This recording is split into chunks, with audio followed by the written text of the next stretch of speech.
idol, at butasan natin ito ng alim.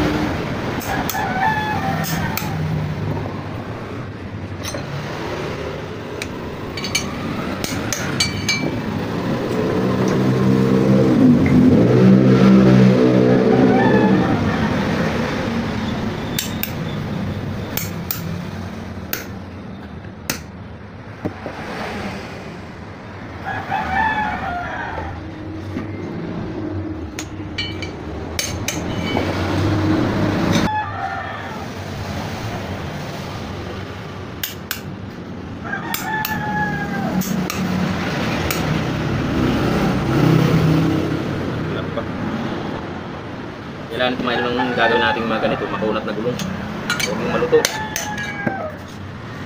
Makunat naman kasi din yung gulong, medyo mahirap iwain dahil malambot siya. Sumasama yung guma.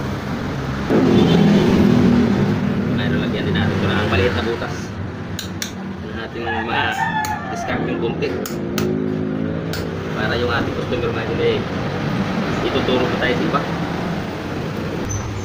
Lagyan natin ang lock mga idol, manipis lang. Kasi pag makapal yung lock natin dito, hindi natin makakabit.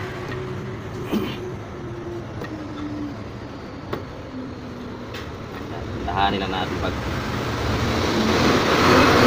iwa, para hindi siya dumirik-dirik lang. Kailangan makontrol natin yung ating pag-iin ng talim.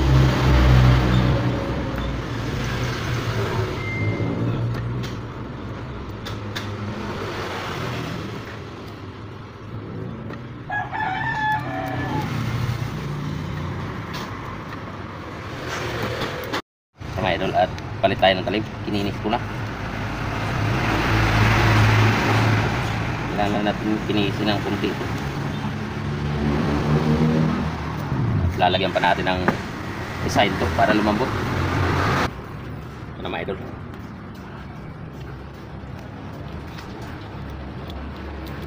Ito mga kunting discard rate mga idol para iwas talagang inig yung ating gawa. Iba-iba yung mga diskarte natin dito ngayon, mga design.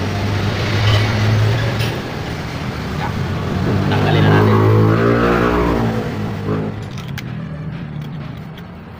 Dapat pagka tapos yan mga idol, pagtapos sa paghiwa, nakaready na dapat yung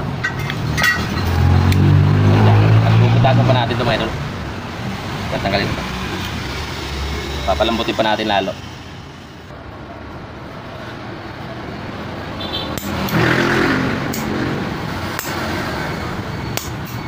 Lagyan pa natin ng pampalambot. Yes.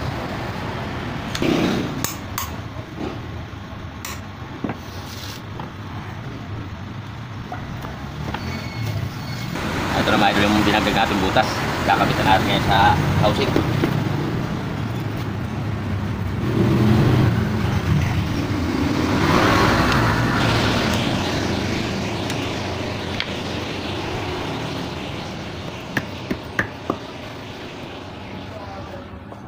Yung tubo.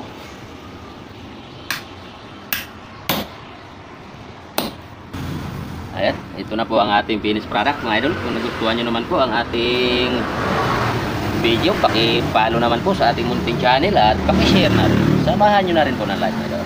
Siya mga idol, at may washer rin dyan. Ayan siya. At hindi ko nakukuhaan mga idol pagkabit kasi sa ilalim naman hindi makikita rin. Tago kasi ito. Yan lamang po mga idol. Maraming salamat po ulit sa inyong lahat. God bless you po. At ingat po tayo palagi lahat.